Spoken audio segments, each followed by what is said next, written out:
Já se jmenuji Hony Šafra, to je letitá přezdívka, původně to byla nadávka od mého mladšího bratra, ale ono se to ujalo, tak se toho držím celý život. A naše cesta sem pod Houšku byla trošku komplikovanější. Já jsem jako student byl ve Svazarmu v Praze a byla tam taková pěkná parta, všechno šlo dobře, ale rozpadlo se to tam. Tak funkcionáři řekli, Hony bude dělat vedoucího klubu mládeže. Ale přes zimu to moc nefungovalo. A tak se trošku čekalo na jaro, až se udělal nábor mezi dětma na základních školách na Žižkově. Mezitím ovšem, já jsem byl knihomol, pokud jsem se válel v knížkách.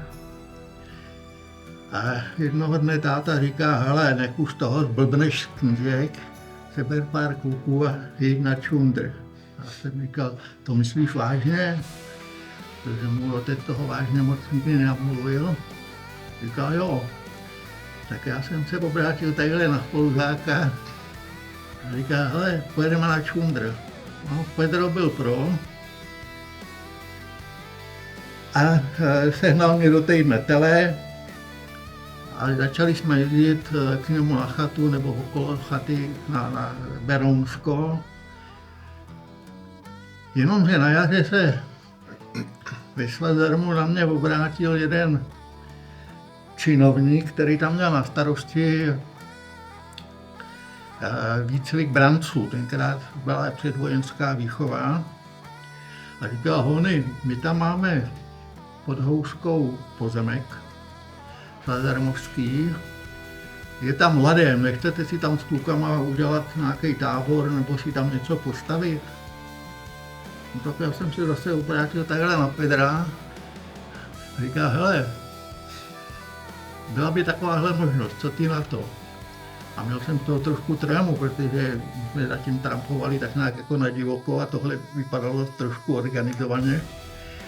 Ale Pedro byl pro, tak těsně před maturitou jsme si sem zajeli, okoukli jsme tady poměry a dohodli jsme se, že teda sem přijedeme a že si tady postavíme srub. No, mezi tím se to trošku stabilizovalo v tom Svazarmu, takže tam vznikla parta mladých kluků malých a mezi nimi byl i tadyhle Žán. Takže když jsme se sem pak po maturitě vypravili, že postavíme srub, tak jsme přijeli vlastně ve třech, takže my tři jsme tady stavěli srub. Ono je to vyprávění na dost dlouho. Základem by bylo asi to, že jsme museli pana Hajnýho od lesu nechat trošku opít, zaplatit mu výplatu a on nám pak dovolil, abychom si káceli soušky do průměru asi, nevím, 14 cm.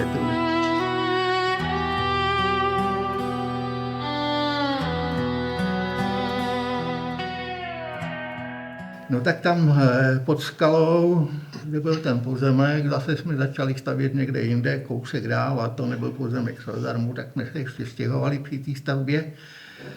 No a bylo to takové docela zajímavé, pro mladý kluky dost dramatické, byť riskantní, protože my jsme na skále, je les a tam jsme káceli ty soušky a házeli jsme je ze skály dolů na to budoucí tábořiště.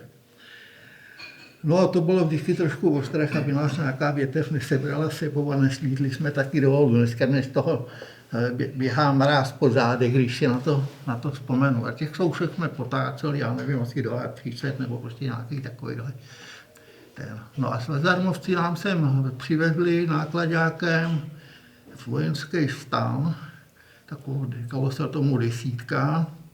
Takže jsme tam měli také ubytování, protože jako na podvodu začalo taky hned pršet. A několik dní dost silně pršelo, takže my jsme si tam udělali taková vyvýšená lůžka a v té vodě, co se tam shromažďovalo, jsme chladili třeba máslo, měli jsme tam ledničku. No. Potom deště přestali, no, tak jsme začali stavět a postavili jsme ten srub, aspoň hrubou stavbu. A už to vypadalo všechno docela jinak. Mezitím totiž jsme našli umšená ztracený sud asfaltu, půlku sudu asfaltu. Tak jsme to sem dopravili na kolečku, těch asi 6 kilometrů. A jeden chalupář, nebo naproti soused, nám poradil, ať rozstříháme staré plechové sudy, dáme to na střechu, to byl vlastně největší problém, co střechou, tak jsme tam dali ty plechy ze sudů. No a Pedro se ujal asfaltování té střechy. To by bylo na dlouhé vyprávění, jak se potom nemohl umýt, ale fakt je, že těch několik let, co jsme sem jezdili, tak ta střecha prostě vydržela. A my jsme tady měli dobrý vztahy s okolím, s lidma, takže když někdo potřeboval, tak jsme šli skládat seno na půdu, nebo ze statku přišli, že potřebují někoho na brigádu, tak jsme šli. Pomáhali jsme tady stavět požární zbrojnici, takže oni nám ten srub vlastně trpěli bez nějakého stavebního povolení a tak dále. Ono to tenkrát bylo všechno trošku volnější zase než dneska. A ze statku nám taky poslali nějaké peníze za brigádu a tak jsme je nechali místnímu národnímu výboru jako dárek. A nám zase poděkovali, existuje ten děkovný dopis ještě. A byla to taková vzájemná kooperace, takže my jsme tady prostě měli srub, jezdili jsme se na těch větších dnech, protože na víkend z Prahy se to nevyplatilo, ale už byly nějaký ty svátky, tak jsme sem vždycky dorazili. A pro tu obec jsme tady dělali takové ty práce typu dřevorůbecké, že jsme tady čistili kolem té cesty do Tubože, nebo tady nahoru na Blace náletové dřeviny jsme káceli, no tak to pro kluky byla docela způsobem zábava. Takže ta naše parta se pak ovšem trošku rozrostla, je to nás sem taky 7-8. Srub měl kapacitu pro 6 lidí, když se tam máčklo 7. Jednou nás bylo víc, no tak jsme si postavili venku stany. Takový ty jehlany z těch 2 celt. No ale taky se stalo, že do rána napadl sníh a byli jsme ve stanech pod sněhem. A nebo do rána začalo mrznout, protože jsme se dívali na Velikonoce a když byly Velikonoce brzo, tak prostě ty výkyvy počasí byly značný. Tak si tak matně vzpomínám, že jednou v tom stanu jsme měli asi 3 cm jehlice, námrazy. Jsme byli ráno ve 3 hodiny ven a říkali jsme, kde má tahle lednička zásuvku, ji vyprdl. No. A vydrželi jsme tady maturovali jsme v roce 1966 a končili jsme, já na Vysoký 1971. Tak to jsem se oženil a šel jsem do Hradce Králové, Pedro se ženil týden po mně. Já prohrál jakousi sázku a v podstatě to tady tak nějak končilo, pak už to skomíralo. Ten srub tady ovšem vydržel až do roku 1990, co nám tady řekli potom lidi. A bylo okolo toho dost tahanic, protože ochránci přírody ho chtěli zachovat, že je malebné, že tady patří, že tam by měl být. A policie zase trvala na tom, aby se to likvidovalo, že se tady stavují závadové osoby. Tak to je tak nějak stručná historie toho našeho působení tady. Tady ten penzion, to byla kdysi hospoda u Šťastných, tak jsme pravidelně teda docházeli. Ani ne tak na alkohol, ale tenkrát to byl takový šlágr, to už asi nikdo nezná, žlutá limonáda za 50 halířů nebo za kolik. No a nějaký to pivo kluci vypili taky, no, ale nebylo to, že by jako náplní naší činnosti, protože se tady budeme opíjet. Za tím srubem, ale je tam převislá skála, tak tam jsme měli kuchyni pod tím převisem. Pedro tam vybudoval dokonce pec a rošt a prostě taková sice primitivní, ale funkční kuchyně a fungovala dobře. Takže až do svazarmovského tisku se dostaly naše vdolky pečené na směrovce, protože jsme tady někde v Příkopě našli neplatnou ceduli Blatce 2 kilometry, tak jsme ji použili a pekli jsme na ní vdolky. Jinak jsme tam dělali ledacos jako kuchaři, krupicovou kaši samozřejmě. Ona tady dvakrát nebo jednou týdně jezdila pojízdná prodejna a přímo před tábořišti dokonce tábořili, teda měli jako stanoviště. Tak tam jsme si nakupovali a ty dámy, co tady z těch chatařů vždycky zjišťovali, co jsme to tam vařili a pekli a co jsme to tam dělali, že děti doma otravujou, že chtějí to dobrý, to tak krásně vonělo u těch trampů. No, my už jsme si nevzpomínali, co to bylo, ale vždycky prostě ten jídelníček byl jednoduchý. Ale dokázali jsme tam zvládnout třeba houskový knedlíky, když na to přišlo. A když byly houby, no, tak se chodilo na houby. Když byly borůvky, to z kraje léta tady byly a dost, tak jsme dělali takzvanou betonáž. To znamená borůvky rozmačkané s kondenzovaným mlíkem. No tak prostě máme na to krásné vzpomínky.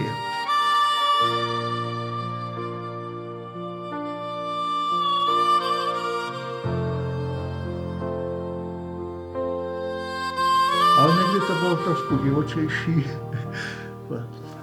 Sadili se mnou, já jsem říkal, kluci, já se v noci po půlnoci probudím v jakoukoliv hodinu. A jeden tam plácnul, říkal, hele, ve 3 hodiny a 2 minuty. Tak já jsem ve 3 hodiny a 2 minuty vystřelil v tom stroupku z poplašnáku. No tak oni začali pochopitelně reagovat prostě a tak dále. Nicméně teda vylezli jsme ven. A lidi, to vám byla nádhera. On byl úplněk. A tady v tom údolí prostě se válela mlha. Přízemní. A ten úplněk ji úplně rozzářil, takže ten srub byl prostě v takovým krásným rozzářeným oparu. A jeden náš kámoš, bohužel už asi nežije, říkal, a jde jste na Bezděz, nebo na Mácháč, ráno. No tak my jsme byli pro každou ligraci, tak říkali, tak fajn, tak jdem. No tak jsme se prostě ráno zbalili a někdy v 3:30 jsme vypadli a šli jsme na Bezděz a na Mácháč. A večer zpátky, no to jsme měli nějakých 50 kilometrů v nohách. A nikdo neremcal, nikdo nenadával, akorát měli takové rčení, že když hon jde do kolečka, tak jde vždycky do kopce. Ale takový to chození tady po kraji, to byla asi nejčastější zábava. Ale jinak jsme si dělali všelijaký soutěže na tom. Tam vlastně k tomu tábořišti patřila celá ta louka, takže tam se dalo lidacos provádět. V té průrvě mezi skalama jsme měli střelnici, tak jsme si sem vozili vzduchovky, ty vojenský, svazarmovský. No a taky se stalo, že já jsem tady byl nejvíc, protože já jsem měl vysokoškolský prázdniny. A když jsem se snažil udělat si zkoušky, co možná nejdřív v červnu, tak jsem měl prakticky až do začátku září volno a pak se dodělával takový nějaký ten marxismus a tohleto, to už se ladil jenom průměr. A tady kamarádi jezdili, Petr byl nějakou dobu na vojně, takže ten se tady nebyl. A kluci byli většinou jako uční, takže měli omezený prázdniny. Takže já jsem tady byl jako nejvíc, někdy nás tady bylo víc, někdy méně, oni dojížděli a odjížděli podle potřeby. No a já jsem tady zažil takovou docela hezkou věc, seznámili jsme se tady s honákem kráv, ale on ten honák ty krávy pás na koni. On měl nějaký úraz a špatně se pohyboval, tak mu svěřili jaksi pastvu jalovic. A on taky šel rád do hospody. Takže slovo dalo slovo, on mě nechal koně, šel do hospody sem ke Šťastném, no a já jsem tady v těch loukách mezi lesy a skalami pár 60 jalovic. Takže já jsem skutečně zažil to léto s kovbojem, který potom se to dostalo jako do filmu, tam to bylo pochopitelně daleko jako zajímavější. No ale zase jsem z toho vytěžil takové nějaké pochopení psychologie krávy.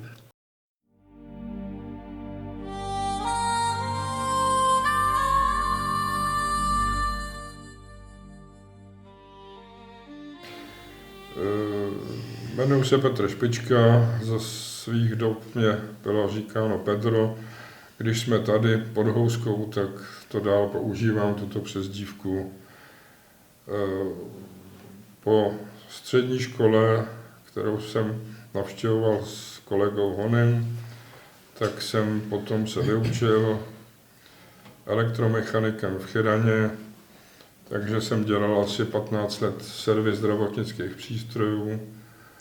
Potom, jak říkám, jsem začal leštit židli, dělal jsem mistra v té Chyraně na cechu RTG elektroniky, měli jsme tam 115 lidí s kolegou, takže tam jsem vydržel dalších potom 10 let. A to už byla doba, kdy se rozpadaly podniky, přišel rok 90. Takže jsem v tom čase, kdy mi bylo asi 48, tak začal od nuly, sebral jsem 12 lidí a udělal jsem malou firmu a pokračovali jsme vlastně v té práci, kterou jsem znal. Takže jsme dělali servis, dodávky zdravotnické techniky. Vydržel jsem vlastně provozovat tu firmu až do svých 75 let, což je 3 roky zpátky, a pak jsem odešel do nezaslouženého důchodu. Kromě toho, jak bylo vzpomenuto tady, jak jsme sem cestovali, tak jsme pochopitelně vymýšleli i různý způsoby. Oni s partou šli jednou pěšky z Prahy. Já jsem se sem jednou vydal na starém kole cestáku Ukrajina, proti tomu byla sportovní kolo, to kolo vážilo asi 30 kg. Samozřejmě to bylo v dobách, kdy nebyla dálnice. Jel jsem prostě po staré silnici, Ďáblice a tak dále. Tam jsem měl kolizi, že bylo navlhnuto po dešti, dláždění, koskovaný. A vyhybal jsem se nějaký prohlubni a dostal jsem smyk a jel jsem bokem po těch koskách. A jak jsem tak ujížděl po těch koskách, tak jsem vnímal, že se za mnou řítí autobus, takže jsem byl namotaný do toho kola, udělal jsem přemet do Pangejtu a ten autobus prokmital kolem. No. Nicméně jsem si zajel, jak jsem byl asi vyšokovaný z toho, a místo těch asi 60, tak jsem ujel přes 70 km, netrénovaný, takže jsem dojížděl potom sem do toho tábora, kde byli už kluci, a já jsem zjistil, že jsem tak dřevěný, že neslezu. Tak jsem na ně volal, pojďte mě sundat a hned mě odneste do hospody, jako jsem ke Šťastné. Neměl jsem toho dost, tak po čase jsem se domluvil tady s Žánem, který už jezdil na Favoritu. Já jsem si troufnul jít znova na tomhletom cestáku, tak jsme vyrazili spolu z Prahy. No a vypadalo to tak, já jsem prostě jel na tom kole, šlapal a Žán jel na tom Favoritu. A fungovalo to tak, jako když se na procházku jde s pejskem, že před vás vyjede, vyběhne, vrátí se, tak on vždycky takhle vyjel, vrátil se po mně a já jsem šlapal a šlapal. No, když jsme dojeli asi tak k té Kolčavce, co je tady to známé místo, asi kilometřík od tábora, tak někoho z nás, a Žán tvrdí, že to napadlo mě, tak jsme si řekli, že si ty kola vyměníme. Tak já jsem usedl na toho Favorita, on na ten kostitřas. Já jsem šlápnul poprvé do toho Favorita, ulomil jsem šlapku. Pedál, šlapky jsou. No a pravá šlapka to byla. A potom jsme vlastně, protože se jednalo o víkend, tak jsme věnovali převážnou část času tomu, že jsme scháněli šlapku, aby jsme mohli jet zpátky v neděli odpoledne. A nakonec jsme ji tady na Blacích sehnali, tam byl kovář, shodou okolností, nebo byl to cikán, který byl vybavený, říkal, jděte tamhle za stodolou, tam ji určitě najdete. Našli jsme ji, namontovali. No, cesta zpátky do Prahy potom nebyla o nic méně dobrodružnější, to těžko vylíčit, kolik jsme měli defektů, ale dojeli jsme za tmy potom, no a byla to cesta nezapomenutelná. No, bylo to v 69. roce, myslím. To si pamatuješ? No. No vidíš, ne?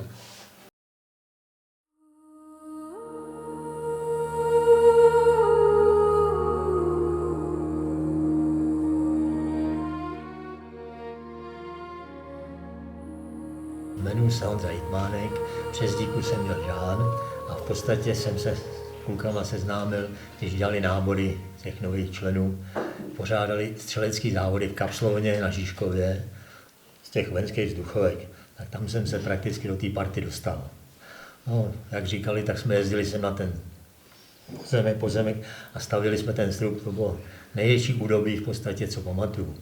Až jsme si poradili i s takovýma věcma, jako naměřit to, nařezat, spasovat, vyrobit. No pak 2-3 roky jsem se udržel s téhle partou a pak jsem se nechal zvanařit od kamaráda, který mě pozval do Svazarmu a do Letňan na parašutistický výcvik. No víceméně od té doby jsem se jako s nima rozešel a dělal jsem ten parašutismus. A to je tak asi všecko.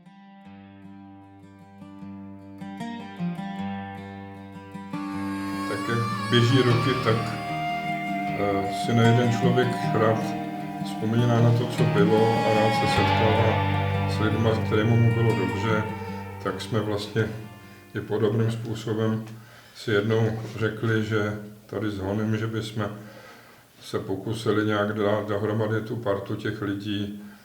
No, nepodařilo se nám to až tak úplně, protože běžely roky a bohužel jsme zjistili, že už několik lidí nežije, i když to byli kluci mladší řádově o několik let, ale přesto jsme se vlastně sešli takto my tři a rozhodli jsme se, že obnovíme tradici jezdit pravidelně na housku, takže jsme se sem vypravili poprvé před 4 rokama.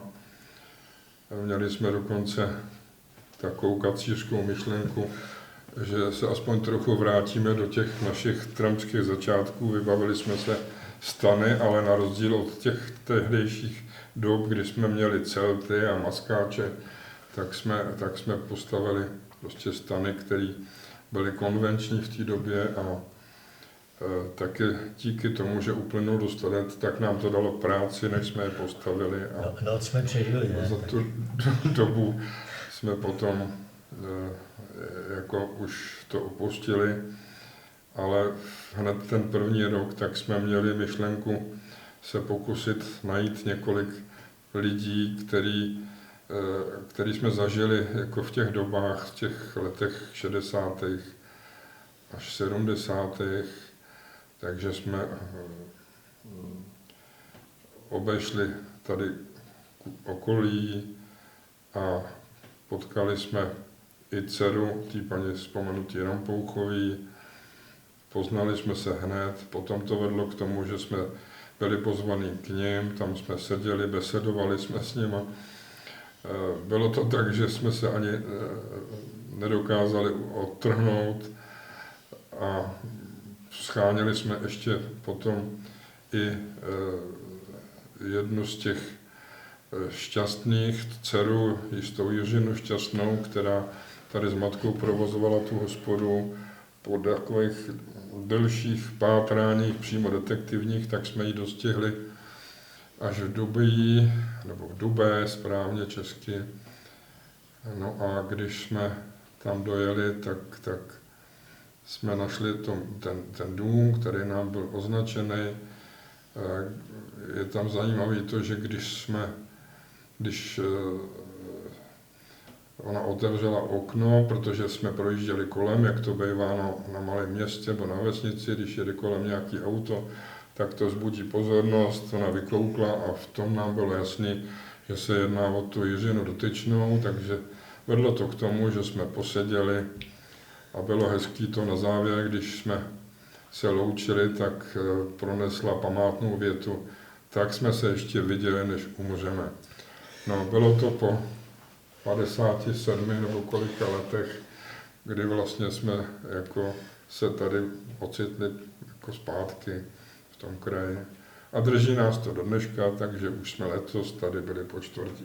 Já jsem promoval v roce 1971 a se spolužačkou jsme se dohodli, že se vezmeme, takže jeden den jsme měli promoci, druhý den jsme měli svatbu a ten den jsem taky odešel z Prahy. Já jsem Prahu nikdy nemiloval.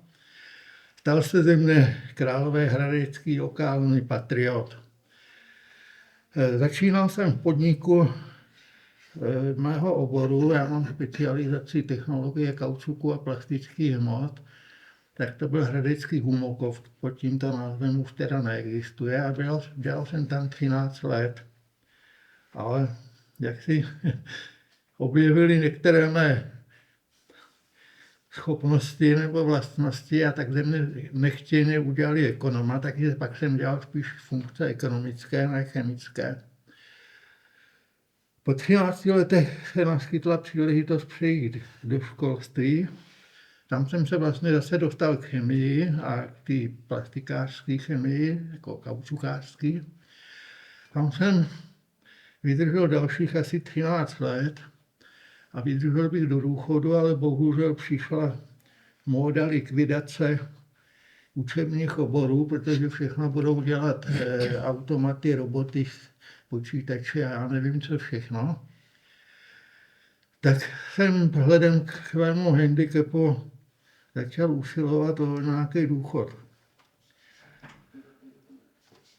Nicméně si se o mě dozvěděli ve speciální škole pro neslyšící, tak mě nabídli místo vychovatele, tak jsem pár let dělal vychovatele na internátu, ale současně jsem si tam našel další úvazek jako učitel chemie. Všechno by šlo dobře, kdyby mě nenutili znakovat, protože to jsem jako nikdy nepotřeboval, nikdy jsem to neuměl a jenom odebírám. A přestalo mě to tam bavit, protože jsem měl pocit, že tam nedávám dětem, co bych jim mohl dát, protože právě tam byla bariéra, ta znaková řeč. Tak jsem přesedlal na zdravotnickou školu, kde naopak scháněli někoho, kdo se vyzná v předmětech typu základy práva, základy ekonomie, marketing a tyhle ty věci. Nikdo to nechtěl učit, já to učil rád. No a zase jsem byl odhodlán tam vydržet až do důchodu. Jenomže zase došlo k tomu, že začali vymýšlet všelijaký nesmysly administrativní, byrokratický typu RVPŠVP, co veřejnosti asi nic moc neříká, kantoři vědí, oč jde, tak jsem odešel, ač nerád, o rok dříve do důchodu. Tak z Prahy jsme jezdili z nádraží Češnov do Všetát, ze Všetát tam jsme přisedali, do Mělníka, tam jsme zase přisedali na památnou lokálku Myšleno Mladá Boleslav. A to byla lokálka, která opravdu stojí za vzpomínku, protože to byl vlak prakticky trampský. Tam jeden vagon vždycky patřil trampům. O větších víkendech měl 3 vagóny a v prostředním se topilo, tam byly kamna a tak nás se mlčky předpokládalo, že trampové tam budou topit, přikládat a tak dále. A protože to byly všechno vysloužilý vagóny, tak když se to vymšené špatně postavilo, tak mi šli otevřít dveře. Tak jsme začali střílet z poplašnáků z okna. Pan strojvůdce by se vyklonil, pokejval, popojil 1,2 m a pak jsme mohli vystoupit. No a tam tu jsme to měli 7-8 kilometrů, asi tak bajvoko. Takže když jsme přijeli Flamendrákem, nějakým mlčným, tak jsme někdy ani nedošli sem. A v ráji byla stodola. To měla tam lesní správa se semem a tak dále. Tak tam jsme někdy přespali a ráno jsme teprve došli sem. Jenomže my jsme tam přišli třeba o půlnoci z toho Flamendráku a ráno jsme vylezli a nestačili jsme se divit, kolik tam bylo všelijakých trampů. Takže ráno to tam vypadalo jak nějaký trampský potlach.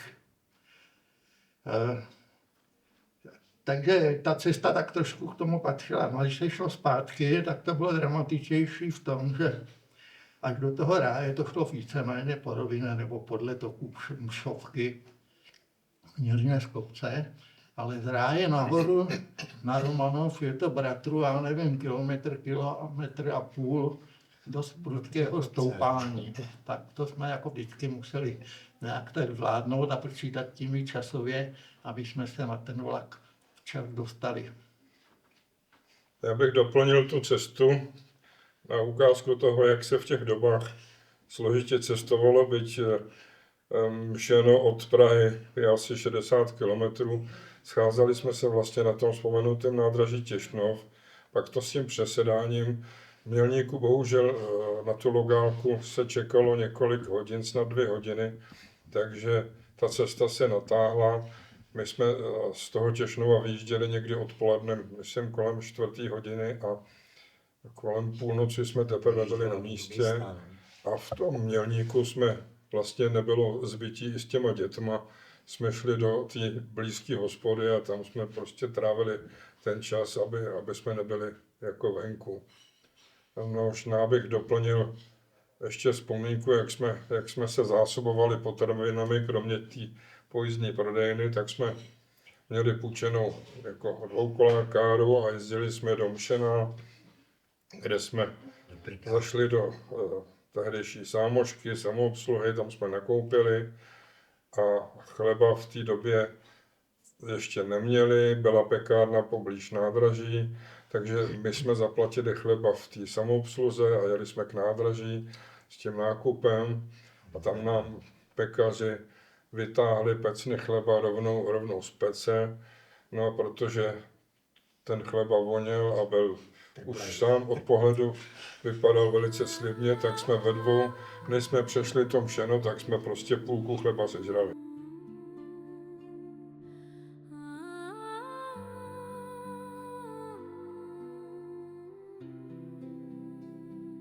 Bydleli vlastně ty starý Rampouchovy, sem jsme chodili na ty brigády taky, na ty stříhání těch ovcí. Chata kdysi tady stála trochu jiná a tady v těch místech jsme původně s Honem začali stavět ten srub, když nás vyhnal ten hajnej, že tam nemůžeme, že je to na pozemku lesní správy, ale bylo to strategické místo, taková plošina, říkali jsme tomu kazatelna a lezlo se tam takovým komínem. My jsme se kirkama srovnali ten prostor a začali jsme tam stavět. Měli jsme to vyhnané asi na 3 klády, když se přihasil hajnej a vyhnal nás, že ne. Tak jsme začali potom stavět tam v tom místě. Je tam trochu takový místo zahnědlý, tak v těch místech stál ten strův. No a tam vpravo je to trochu už jinak uspořádaný, byla z té skály jsme házeli ty klády do toho tábořiště. Ten potok byl, ta Pšovka vlastně, která tady pramení, tak byl v té době, co jsme tady začínali, tak byl mohutnější. Udělali jsme si tam i jako přehradu, měli jsme to oddělený, kousek níž po proudu jsme měli jako umýváno nádobí, rostlo tady hojně přesličky, která je dobrá na mytí, na používání jako kotlíků, vymývání. Z toho srubu jsme měli přes ten potok můstek a tu jídelnu jsme měli takhle z části krytou pod tím skalním jako masivem. A zatím pak bylo to ohniště s tou pecí. Do toho lesa jsme chodili dál tím kanionem a tam v těch lesích všude nahoře jsme káceli to dřevo.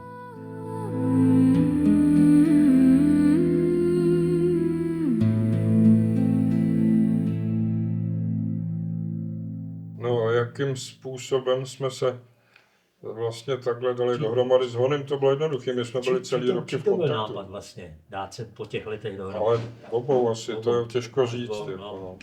Nicméně jsem, tím, že jsem nějak putoval služebně dost jako po Praze, tak jsem měl vytipované nějaké adresy a pak jsem i pro vyhledání tady Žána a ještě dalšího toho kolegy, který už bohužel nežije, tak jsem použil trochu netradiční a ne úplně zcela oficiální způsoby. No, takže Žána jsem našel, Trošku na mě to jeho adrese. po těch letech překvapilo teda, jako, no, už jsem Bylo to vůbec s tím překvapení, nepočítal. jako po těch 55 letech jako se najít. No, ten další, ten se jmenoval Mirek Komín, ten bohužel teda ještě už nežil, jak byla zpráva. Věděl jsem, kde on tehdy bydlel, takže jsem jako zazvonil na všechny zvonky v tom domě. Nikde nikdo nebyl, protože jsem jako pátral zrovna v době denní, kdy byli všichni lidi pryč. Akorát mi z toho domovního telefon vzala jedna paní a ohlásila mi, že jsem se správně dovolal, protože ona je nejstarší žijící. Nicméně veškeré naděje rychle opadly, protože říkala, že znala jako matku toho Mirka Komína, ale jeho ne, takže tam stopy potom mizely. Takže komín nebyl, jak jsem zkonstatoval, ten dům měl několik komínů, ale ten správný náš, kterýho my jsme potřebovali sehnat, toho jsme nesehnali. No, vzpomněl jsem, že jsme ten náš srub se snažili postupně vylepšovat a jednou jsme získali starý peršan, koberec v rozměru, já nevím, 4x5 metrů nebo kolik. A rozhodli jsme se ho sem dopravit, že s ním jak si vytapetujeme interiér toho srubu, tím to zateplíme. Takže jsme celou akci vymysleli a provedli tak, že s tehdy ještě žijícím, bohužel bratrem Honyho, tak jsme ten koberec v Praze drapli, nevím už, jak jsme ho dopravili, jako na nádraží, ale prostě jsme to zvládli.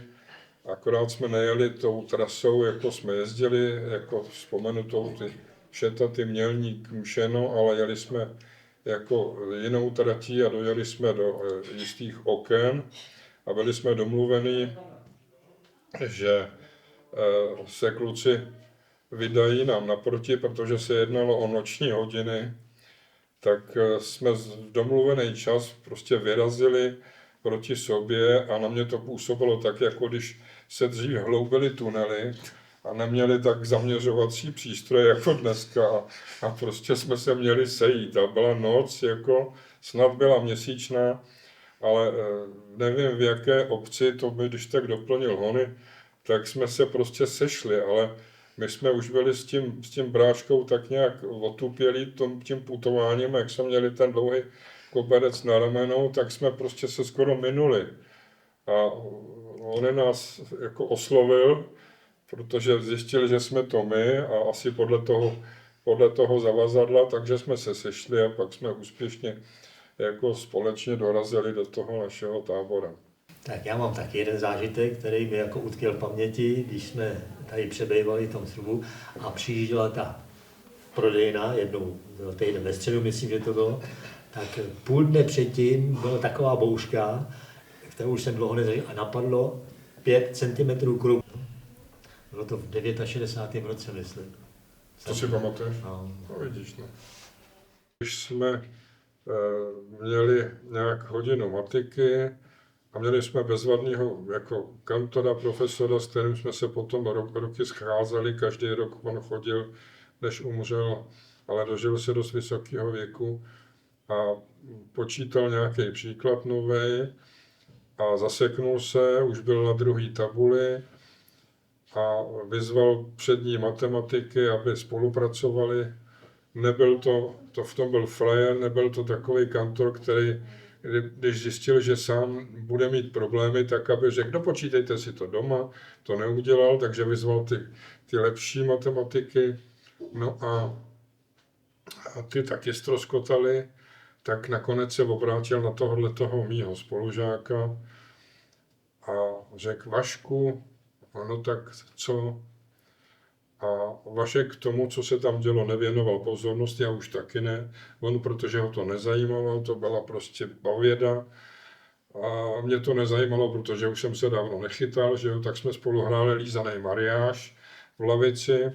On ještě byl takový machr, že on hrál závodně šachy, takže s 2 klukama současně hrál šachy, takový, co jsme měli ty zastrkovací v těch deskách, takhle on to měl ty 2 šachovnice v hlavě, takže on je nepotřeboval a hlásil jenom tahy těm 2 klukům, který taky už se vykašlali na ten příklad, který byl rozpracovaný na tabuli, no a takže takhle on fungoval a když teda ten náš třídní řekl Vašku, tak ten se zadíval, styčil se, teďka on byl jako docela hubeňoučký, až rachitický, založil si ty ruce takhle a kázal vzít třídnímu jako houbu, kam to má smazat, dodiktoval mu to pivo. Tak to byl jeden z těch našich kamarádů. Už nežije, že? Už je po smrti. Už je po smrti. No, on už asi 7-8 let nežije. No. Byl jsem ještě 14 dní předtím, než umřel, tak jsem za ním byl.